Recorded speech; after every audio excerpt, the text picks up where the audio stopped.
तू हवीशी मला. भाग 9. प्रियाने कबीरला हाक मारली आणि म्हणाली, कुठे हरवलात तुम्ही? मला भूक लागली आहे. कबीर शुद्धीवर आला आणि म्हणाला, हो, तुला काय खायचे आहे ते सांग, मी लगेच तुझ्यासाठी ऑर्डर करतो. प्रियाने मग त्याला सांगितलं, momos, pizza, cheese sandwich, cold drink, बस एवढंच.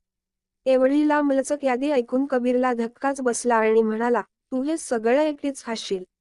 हो, तुम्हालाही खायचं असेल तर तुम्ही पण ऑर्डर करा. तुम्ही माझ्यातलं तर नाही ना खाणार?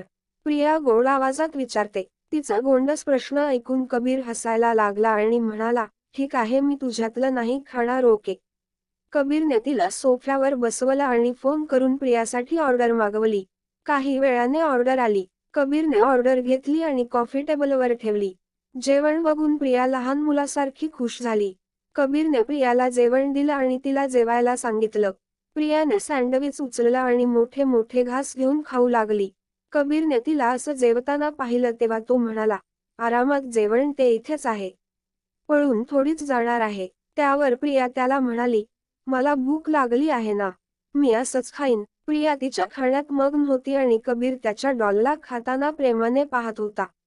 तिचे हलणारे ओठ कबीराला इन्व्हिटेशन देत होते.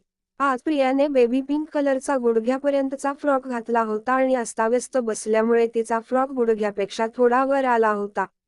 तेव्हा कबीरची नजर त्या दिशेने गेली तेव्हा त्याला त्याचा घसा कोरडं पडल्याचे जाणवलं. त्याने तिथून दूर पाहिलं आणि मनात विचार करू लागला की ही मुलगी मला सिड्यूस करण्याचा प्रयत्न करत आहे. कबीरची नजर पुन्हा पुन्हा तिच्या पायाकडे जात होती. त्याची बॉडी गरम होत होती. त्याने टाय सैल केली आणि स्वतःला दुसरीकडे वळवण्याचा प्रयत्न केला. प्रियाला कबीर तिच्याकडे बघताना दिसला आणि तिने विचारलं, तुम्ही जेवत का नाही आहे? तुम्हाला भूक लागली असेल तर तू यातून खाऊ शकता. प्रियाने तिच्या गोड आवाजात विचारलं. त्यामुळे कबीरचं लक्ष तिच्याकडे गेलं. जेव्हा त्याने तिच्या चेहऱ्याकडे पाहिलं तेव्हा तिचे राखाडी डोळे लाल झाले होते. तिचं नाक देखील लाल झालं होतं आणि तिच्या डोळ्यातून पाणी येत होतं. हे पाहून कबीर घाबरला आणि त्याने विचारलं, बच्चा, काय झालं? तुझा चेहरा इतका लाल का झाला आहे? प्रियाच्या हातात मोमोज होतं. मग ती म्हणाली, काही नाही, हे तर मोमोज तिखट आहेत ना म्हणून.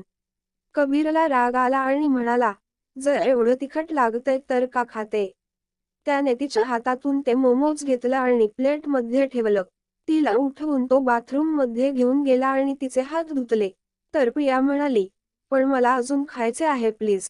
कबीर तिला ओरडत म्हणाला, चूप, एकदम चूप. आजच्या नंतर तू या फालतू गोष्टी अजिबात खाणार नाहीस. कबीरच्या ओरडण्याने प्रिया घाबरली आणि गपचूप हात धुवून सोफ्यावर बसली. तिचं तोंड अजूनही जळत होतं. कबीरने शिपायाला बोलावून सर्व टेबल साफ करायला सांगितलं आणि चॉकलेट आणायला सांगितलं.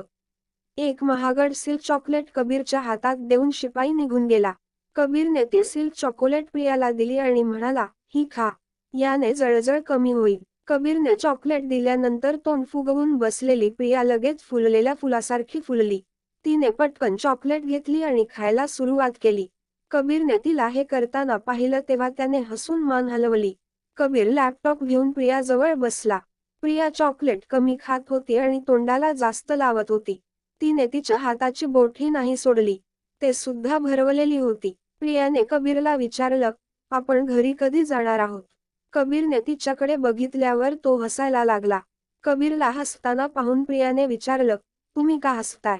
कबीरने आपल्या मोबाईलमधून प्रियाचा फोटो काढला आणि हसत हसत मोबाईल तिच्याकडे वळवला.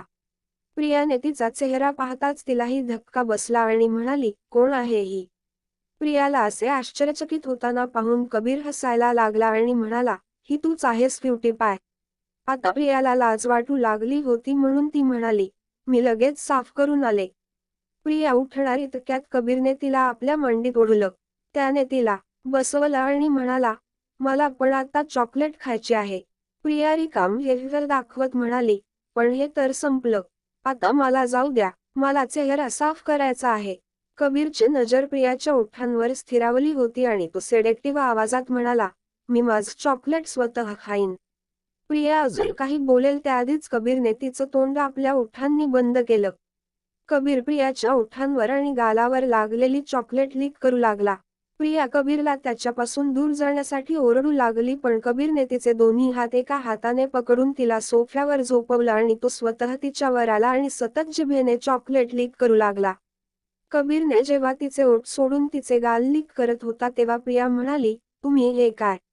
ती एवढंच बोलू शकली तेवढ्यात कबीरने त्याची जीभ तिच्या तोंडात घेतली आणि प्रियाची जीभ आपल्या जिभेने रोल करू लागला. कबीरचं केस आता हळूहळू वाईल्ड आणि क्रिटेक्स होतं चाललं होतं. कबीरने प्रियाच्या ओठांना बाईट केलं होतं, ज्यामुळे प्रियाला तोंड बंद ठेवता येत नव्हतं आणि कबीर याचा चांगलाच फायदा घेत होता.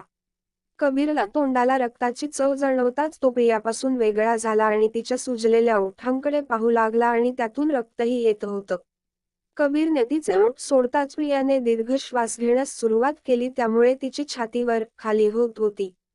प्रियाच्या ब्रेस्टच्या हालचालीमुळे कबीरच्या छातीला स्पर्श होत होता. कबीरला आता अंगात ऊब जाणवली. त्याने पुन्हा एकदा प्रियाकडे पाहिलं, जे अजूनही तिचा श्वास रोखत होती. प्रिया पुन्हा काही बोलणार होती तेव्हा कबीर म्हणाला, sorry doll, you have to resist.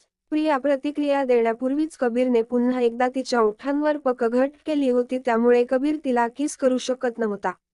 पण कबीर कबीर आहे. कबीरने प्रियाकडे पाहिले, जी फक्त त्याच्याकडेच बघत होती आणि मान हलवत होती. तर कबीर तिला म्हणाला, बेबी लास्ट टाइम. त्यानंतर मी असं करणार नाही. Open your mouth. प्रिया म्हणाली, नाही प्लीज मला सोडा. पण कबीर कुठे ऐकणार होता.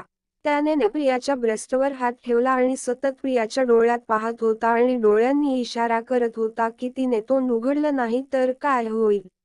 कबीर प्रियाने तिचे तोंड उघडण्याची वाट पाहत होता आणि एका हाताने प्रियाच्या ब्रेस्टला चोळत होता. प्रिया म्हणाली, नाही ते दुखत आहे प्लीज.